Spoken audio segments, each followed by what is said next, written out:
We're back! Yeah, didn't think I would be returning this quick with another Clarkson update, but I think in the wake of true idiocy and downright evil in a lot of ways, it's actually quite appropriate.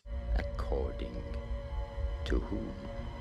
Now, to warn everyone in advance so that I don't get any, shall I nicely call, supporters of the people I'm going to be talking about in my comment section, coming at me, spouting their various buzzwords and phrases in sync with the latest propaganda download. That's quite a mouthful. This video does contain opinions. Heresy!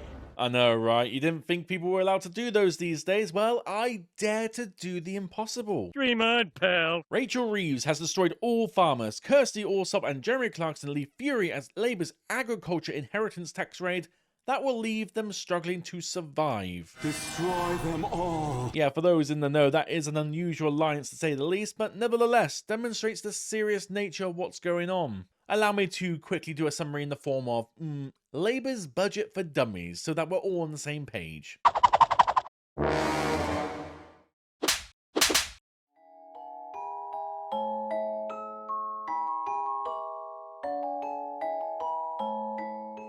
Once upon a time, there was this election, and in this election, only 1/5 of the people got what they wanted, yay! And now everyone has to endure the big poo-poo heads that is the current gov. And the current gov don't like normal people, no. So the current gov decided to criminalise, dehuman, deplatform, and essentially destroy the lives of the normal people who live here, yay! And one group in particular they hate so very much is anyone with a spare pound or two in their pocket. So instead of going after the people who actually have change to spare, they go for those who actually provide the most important things we all need. Food, as in our farmers. Because now, my dear viewer, from April 2026, what's called the APR, the Agricultural Property Relief, which allowed our farmers to pass their businesses to the next generation of hard-working farmers, as in their little kiddos. The current government instead will introduce a 20% tax rate on the value of all farms and businesses worth more than £1 million. Yay! Which means all those awesome and amazing farmers will have no choice but to sell their beloved homes right back to the government, and cattle farming becomes a thing of the past. Boy, that escalated quickly. I mean, that really got out of hand fast. It jumped up a notch. It did, didn't it? Now, Clarkson, doing what Clarkson does best, decided to first get angry about it in his own newspaper column entitled Rachel Reeves was going after Dukes, she may kill farming instead. Oh, but what could he possibly mean by this, dear viewer? Well, in reference to these changes that the current gov is doing, he said this: "It's hard to get into the mind of a socialist because you spend hours wandering around in a fog of idiocy, bumping over occasionally into some half-baked opinion that was formed in the school debating society. But I think I understand why they've changed the rules on agricultural inheritance." As you can see, we English lead the world in sarcasm, clearly.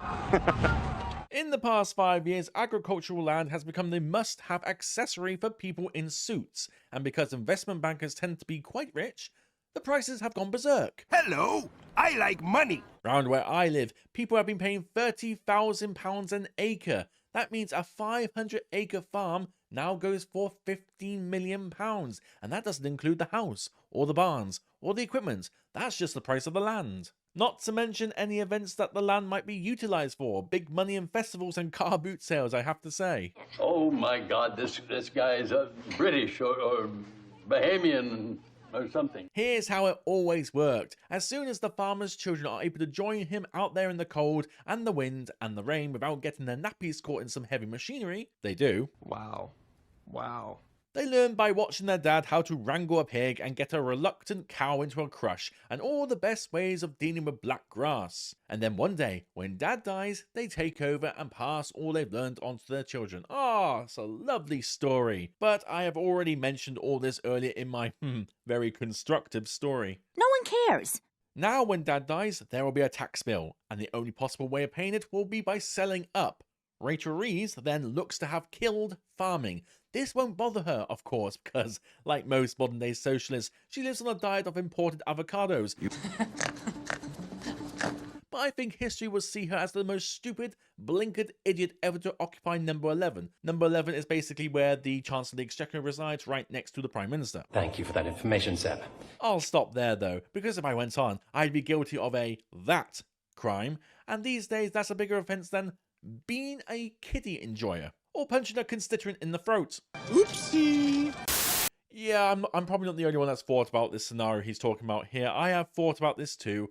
Well, to be fair, what I'm about to say, anyone who picks up a copy of the Financial Times will have thought about this potential outcome. I was elected to lead, not to read. I think she's made a mistake. First of all, most of the really big estates in Britain will be in some kind of a trust, which makes them immune to her Bolshevik ways. And actually, when you think about it, there's a good chance generational farmers won't be hit either.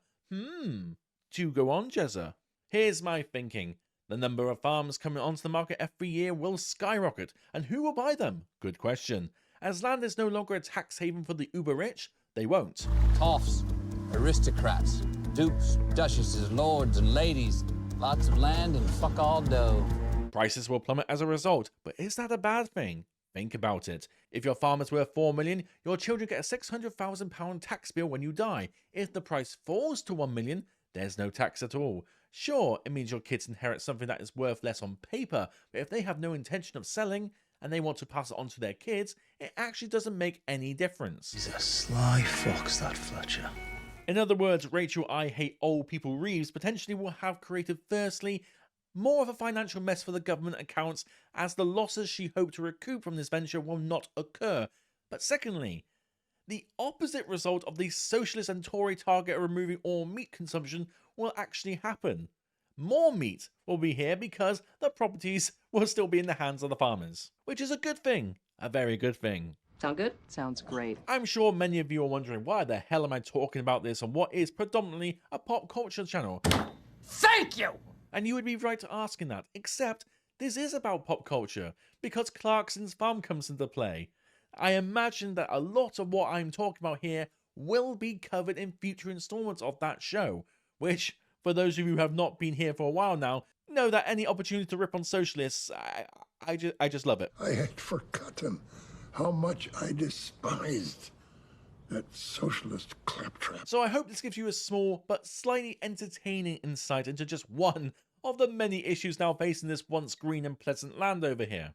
Now, I just realized in saying this, when this video goes out, the US will be doing their big sort out of who's who.